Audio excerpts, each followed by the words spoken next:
Welcome to Your Family Dog, a podcast dedicated to helping families love living with dogs. Here are your hosts, Julie Fudge Smith and Colleen Pelar.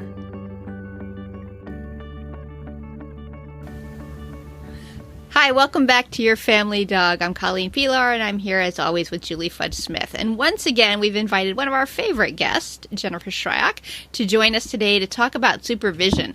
And we wanted to talk because Jen is an expert on young children and dogs, and she's developed a really helpful handout on 5 different types of supervision. Her program, Family Paws Parent Education, provides dog trainers with education. Well, not all dog trainers. It's dog trainers and lots of other people too, right? Doulas and all sorts of people who are interested in making sure kids and dogs have happy, healthy relationships. Jen's program helps teach these people. So there are more than 150 educators all over the world, and hopefully in a place very near you. So we invited Jen to come on and talk about what supervision is and what it is not. So welcome, Jen. Thank you. Good to be here. Okay, so Jen, this is a really wonderful graphic, the 5 types of supervision. And it's really about, most of the pictures have to do with babies and small children. But I got to tell you, I use this graphic with a whole lot of people. Because sometimes it's not just whether or not we're trying to keep a child and a dog well supervised, or baby and a dog. It's just, sometimes it's about how to effectively supervise your dog to keep it comfortable no matter who's around. And so I find it to be just a really terrific tool. And I actually got to use it in my own family. We'd had a difficulty with one of our dogs had bitten my grandchild. And the grandchildren live with us. So my husband was downstairs in the kitchen with the dog when I left for my workout. And he was the only one there. Okay. So when I get back from my workout, he's working diligently. This man has a power of concentration of like no one I've ever seen. Okay. He can actually carry on a conversation with you, not remember it later because he's so powerfully. Anyway, so he's got this power of concentration going on, the laser beam focus. So he's sitting at one end of the table. At the other end of the table in a booster seat is my 2-year-old grandson. Not the one who was bitten, but one of the grandsons. My daughter's at the counter with her back to the whole thing, making toast. And there's the dog who had bitten one of the grandchildren, not on a leash. And I kind of go, I'm looking around going, hello? Right. Hello? And everything's fine. But this dog had stolen toast from this grandchild before. And I'm like, this is not what I've had, like a platoon of baby gates. And so I went and got a leash and got him hooked up and got the X-Pen put around the table so the dog couldn't get to, and I was kind of like, guys, this is really not supervision. So a little bit later, I went and got the 5 types of supervision chart, and I laid it down in front of my husband and I said, look, I'm not being judgmental here. I just think that you need to understand when I'm talking to my clients, when I talk about supervision, what I mean, because apparently I didn't make it clear. And he looks at it and he goes, oh yeah, we were not there. That was number 1. And I'm like, yay for recognizing it, but oh my heavens, So now we understand what supervision is. Maybe we could do a little bit better. And, and this is in the home of a dog trainer who's trying really hard to have active supervision. And so it's extraordinarily difficult, I think, to do and to maintain, especially if you don't understand when somebody says, what is supervision? So I was kind of hoping you could that was my lead in with an example of what supervision is and what we're really talking about here. Mm-hmm. Well, it's interesting to me because this handout became a handout when I had that moment with my husband. And he's wonderful. Yay, I'm so happy to hear that. Yes. Well, and my daughter was about 6 months old and my husband was downstairs and he was, I went up to get a shower. And so I'm relaxing, getting my shower, come downstairs to see my daughter's on the floor and my husband's on his laptop. And my shepherd was laying in the corner of the room. And I said, let me take a breath and let me, figure out what I'm feeling here and why this is not okay. And we had to have a discussion. And that's where passive supervision came into play, because, he's not alone, and these situations happen. They do happen. But the more aware we can be about them, the better. So when we say supervise, which is what every dog professional will say when putting children and dogs together, we need to break it down. What does that mean? It doesn't mean you're just physically there. It means, preferably, I would say you're dog aware, meaning you even understand what a dog's body language looks like. But we have to be physically, mentally, both eyes there, or physically in between. So what I told my husband was, if you're going to be answering emails, then we need to have a barrier. We need to proactively put something in the way so that we don't reactively respond. So the 5 types are active, passive, reactive, proactive, and then awake, adult, active supervision. So, or absent. Absent was the first one. Absent. Right. Active, I was thinking that actually active. My husband wasn't. Yeah, he wasn't absent. He was number 2, which was passive. Everybody was in the room, but nobody was paying attention. Mm-hmm. That's right. And that's what happens. We're guilty of it. I am too. We're all do. So if we think about crates, gates, and use success stations, use some of the management tools, if we're going to be passively supervising, if it's, we just have to think ahead. Because if we act in a reactive way, if our baby is allowed to get so close to the dog that we're going, no, and we're going over and grabbing them and moving them away, now we're convincing our dog possibly that the child coming near them is a bad thing and is a scary thing and makes mom lose her mind. Right. We want to try to prevent those situations from happening. We want to know what's going on and be actively supervising. Right. And I think that the ideally is that we're active, is that we don't have electronics in the room with us, that we're actually focused on child and dog. Yes. But if you can't have that, you at least have the proactive where everybody is kept safe because there's a realistic barrier between them. Yeah. And so you got to be thinking in terms of, 4 and 5, proactive to active. And if you can't do that, then I think you got to remove the dog completely from the situation. So you're not even. Yeah. One of the things that I always say is a dog and baby on the scene, a parent in between, which is really active supervision. You want to be in between if they're both there. And if you can't be in between and paying attention, then definitely you should be using a barrier and you should have that proactive step. I really like that. What was it, a dog? Say that again. Dog and baby on the scene, a parent in between. Perfect. Jen has a gift for coming up with a catchy phrase that can stick in your mind. It's so interesting how she does that. Well, it's interesting. My sister is an occupational therapist, and one of the things that when she's working with, she's an expert in pediatric development and works with kids with special needs. And when she's talking about trying to introduce how to have siblings play together, especially a sibling who doesn't have a problem with a sibling who does have a problem, she's always talking about, I need a parent in between to be able to regulate toys, to be able to regulate interactions, to be able to regulate all kinds of things and keep it short and sweet. Mm-hmm. Yep. So we start out by the parent being there to actively regulate the play so that the kids learn how to act and how to play with one another. And then the parent, as things can go on, the parent can begin to absent themselves a little bit more. But it's the same kind of thing. Love it. So whether you've got 2 kids who are learning to play with one another, or you've got a dog and a kid together, you need to have active parental intervention in order to make it successful for everybody. Mm-hmm. Totally. So I think it would be helpful if Jen did this all very quickly, and if we could go through these 5 stages again and just sort of have a ping pong moment where we would each shoot out an example of what that might look like. So, oh, good idea. Absent. So here's our least, the lowest level of supervision. Absent supervision. Give us an example of what that might look like. A parent sleeping. How about you, Julie? God. A parent exiting the room to go to the bathroom Changing and leaving the a dog and kid.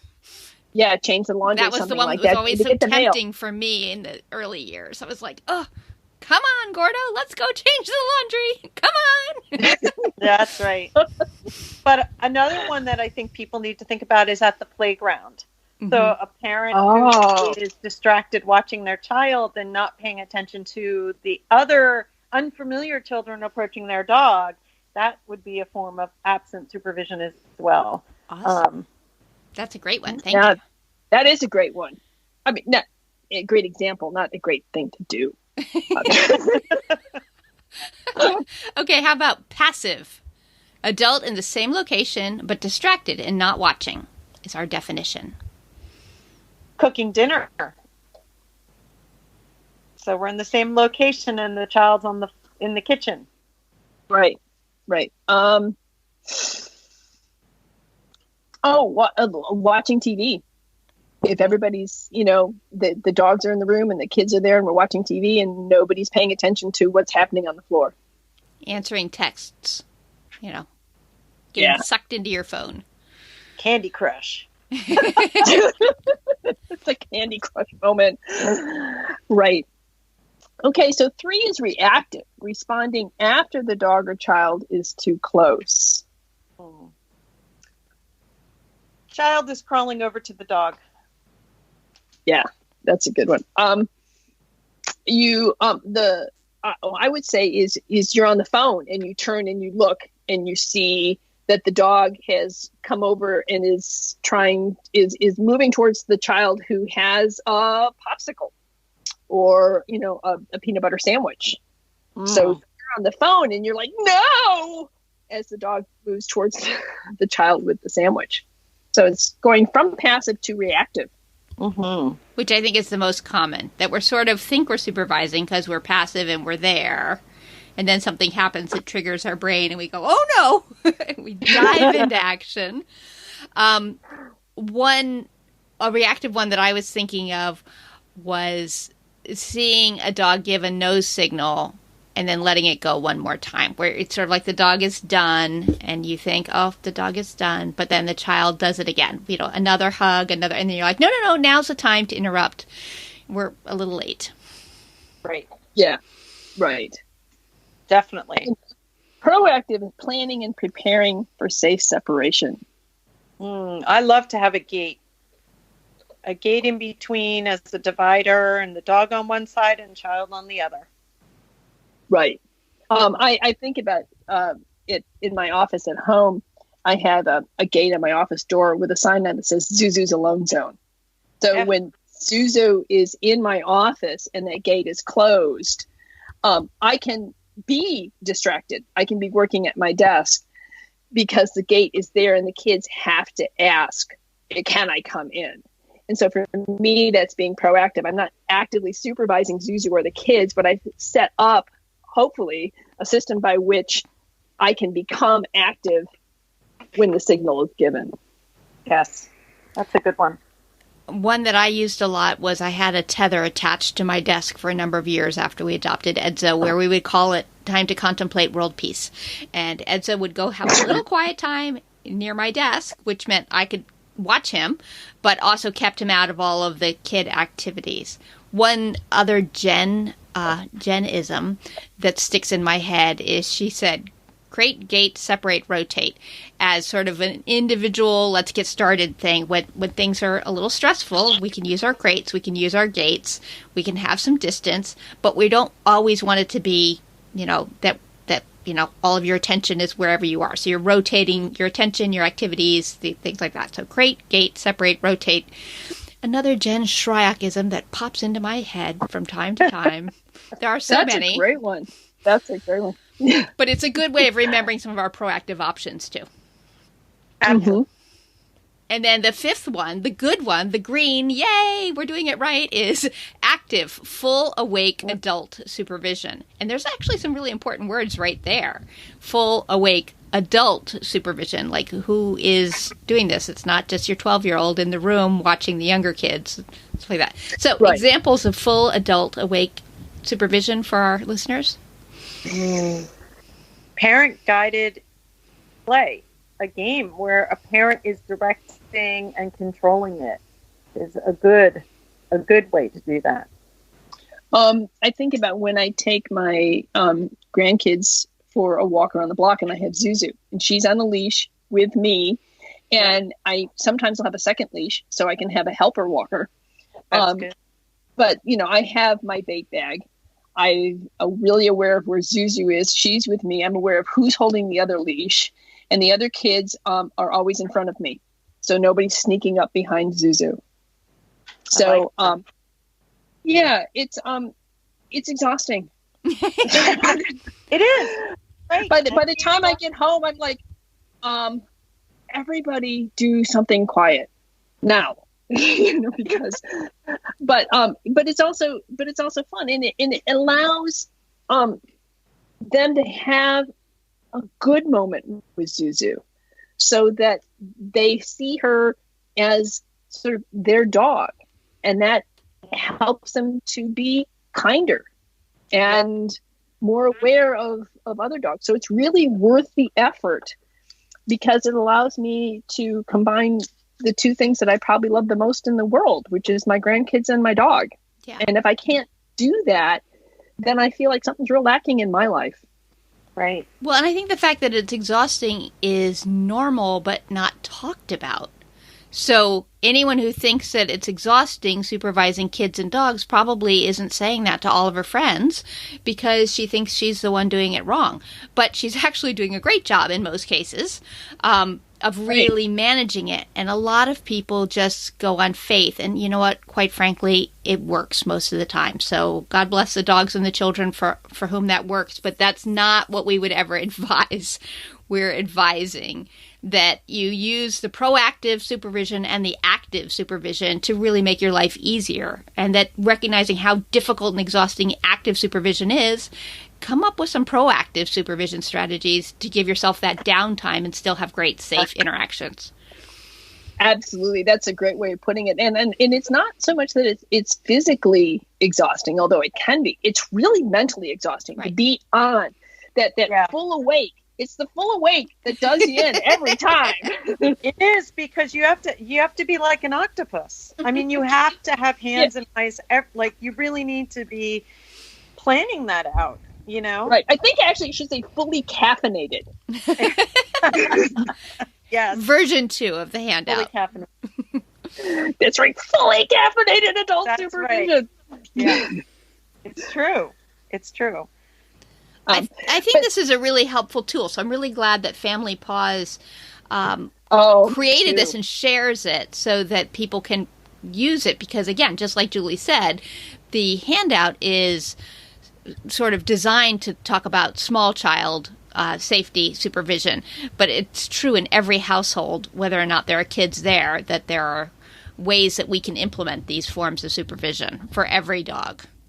Right. And I find I use it a lot for my dogs who are more anxious, for my dogs who have issues with people in general. Yes. So that if I have like I think of a little Chihuahua client of mine who it's hard to be a Chihuahua these days. And, because like people always want to pick you up. And so I use the idea of proactive and active supervision, so that this dog can actually have a social life and be safe. And especially like the proactive part in that, because adding a little bit of a barrier, a gate or a crate or something, is a way in which this dog is protected from being overwhelmed by all the people who think he's so cute and want to pick him up. Oh, definitely. So I think it's a really terrific tool to be used in a wide variety of ways. And I also we haven't talked about this, but you've got success stations as another handout, which I think is really useful in conjunction with the supervision. Because if we're talking about having to have a place where a dog can go to be safe, that's part of supervision. How do you provide that? And that's basically crates and gates and tethers. And so if you want, should we talk a little bit about the success stations and how those tie into this? Sure. I was going to say, too, I used the 5 types of supervision when we had a puppy. When we had a puppy and our other dogs. Integration of a new dog or a puppy also is a really good time to implement the 5 types of supervision. Absolutely. Because, you're trying to manage and control and support a healthy new relationship, really, between your dogs. Or your dogs and cats or whatever you might have. So it's a good tool to use for those situations as well. Yeah. In fact, I did that without even realizing what I was doing because every once in a while, I get it right. But when my daughter got her flat coat Tex and we had a Berner Buckley and my Flatty Bingley, Tex decided that he just loved Bingley's ears and had to lick them all the time. And Bing was really tolerant, but after all, he's like, Mom, seriously, can we end this somehow? But we all wanted to watch a movie together. So what I did was I used a filing cabinet and an ottoman and some gates and set it up so that Bing and I were on one side of the gate and Tex was on the other side of the gate and Buckley was just asleep in the corner.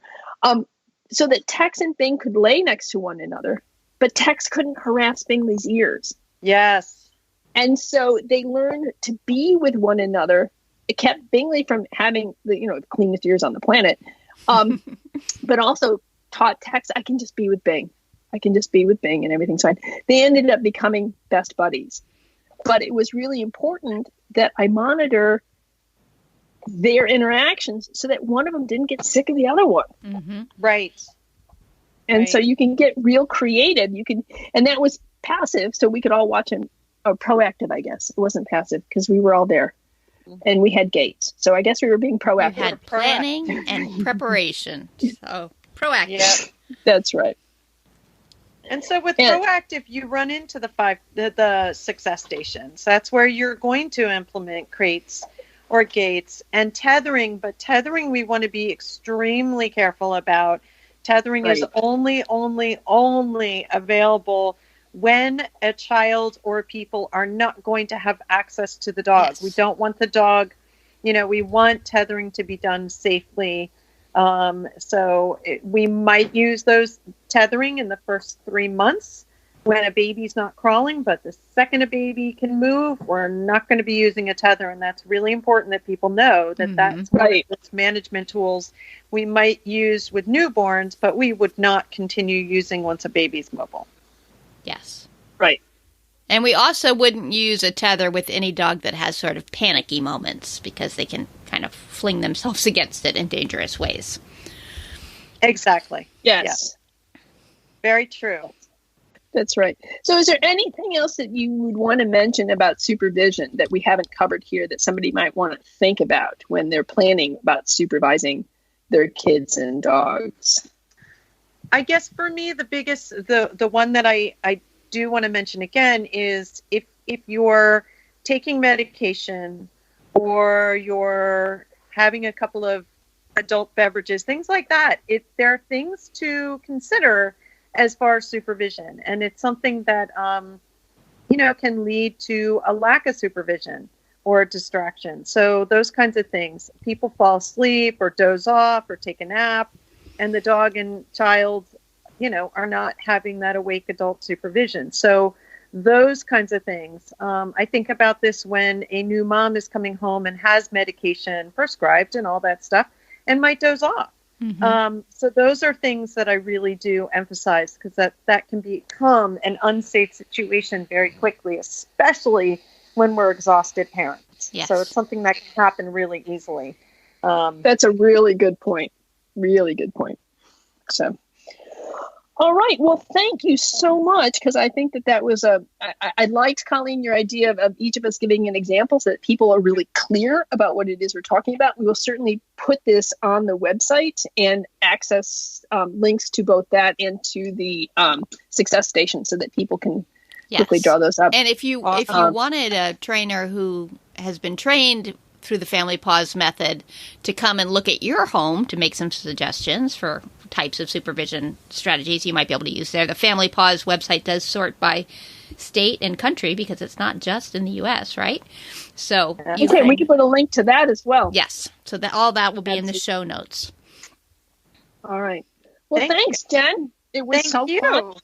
Your frequent flyer miles will be applied for your many visits to your family dog. Oh, well, thank you, guys. Always fun. Thanks for listening to Your Family Dog. Got questions? Interesting ideas? Colleen and Julie would love to hear them. Call 614-349-1661 or visit www.yourfamilydogpodcast.com to share your thoughts.